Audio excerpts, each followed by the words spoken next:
Hva heter du? Jeg heter Charlotte Valevik Hansen, og tvillingsøsteren min heter Maren Valevik Hansen. Hun kunne dessverre ikke være her i dag på grunn av sykdom, men she's my better half. Ja. Vi bodde i USA når vi gikk i 10. klasse, og da bodde vi i nærheten av den byen som heter Oakland. Skrev veldig mye låter det året og lærte mye om det engelske språket, fikk veldig mye inspirasjon fra det. Og så vi kjørte gjennom Oakland og det var veldig sånn regnværsdag. Og den dagen så fikk vi på en måte veldig for oss hva vi ville gjøre med denne musikken da. Så det er da det navnet kommer fra.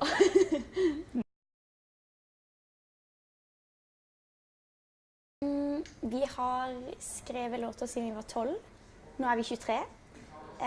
Og så begynte vi vel å skrive sammen når vi var 15.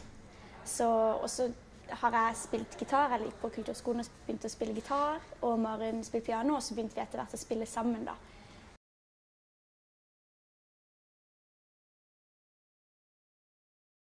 Så Fruen fra havet er et stykke av Henrik Ibsen, som settes opp i Fjæreheia til sommeren, som er i regi av Kilden. Kom hit. Jeg gjorde det! Love it, ja. Ja, så det er et stykke som er skrevet av Henrik Ibsen og blir satt opp i regi av Kilden 10.–20. juli, og da skal vi være med. Det er vår oppgave da, at vi har skrevet musikken til stykket, så det er gjort en litt sånn kunstnerisk vri på det. Så vi har skrevet sanger til det, og så skal det være en integrert del av forestillingen da.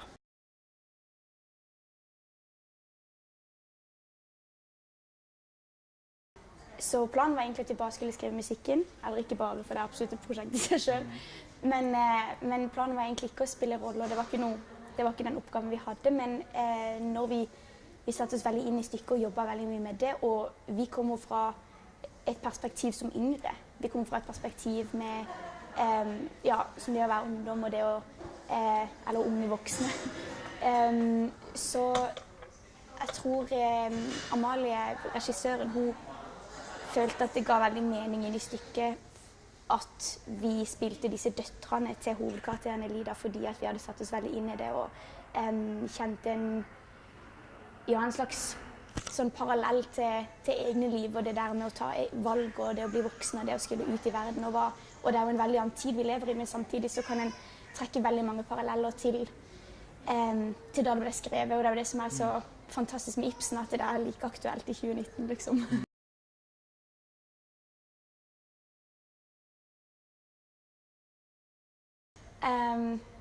Det er veldig rart når man skriver musikk, for jeg tror noen ting bare kommer litt naturlig, hvordan man uttrykker, hvordan man skriver. Og når vi slapp ut første EP-en i 2015, så var det veldig naturlig at vi gikk mot den rootsy retningen. Og så har vi testet litt ulike deler av av roots-musikken. Både litt folkdel, litt country, litt, ja. Og nå med det norske så er det jo egentlig mer visesang nesten, litt blandet med det soundet vi allerede har på en måte skapt, men at det er mer sånn, enda mer live da. Ja. Ja, så det har vært veldig spennende, og spesielt det å skrive på norsk har vært nytt. Ja, for dette er første gang dere faktisk skriver på norsk.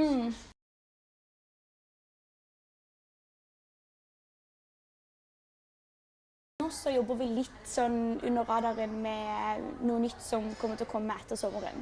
Ja, okay. Jeg kan ikke si så veldig mye mer, men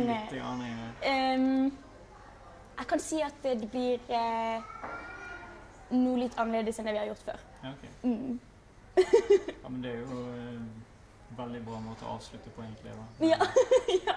Livet mitt henger.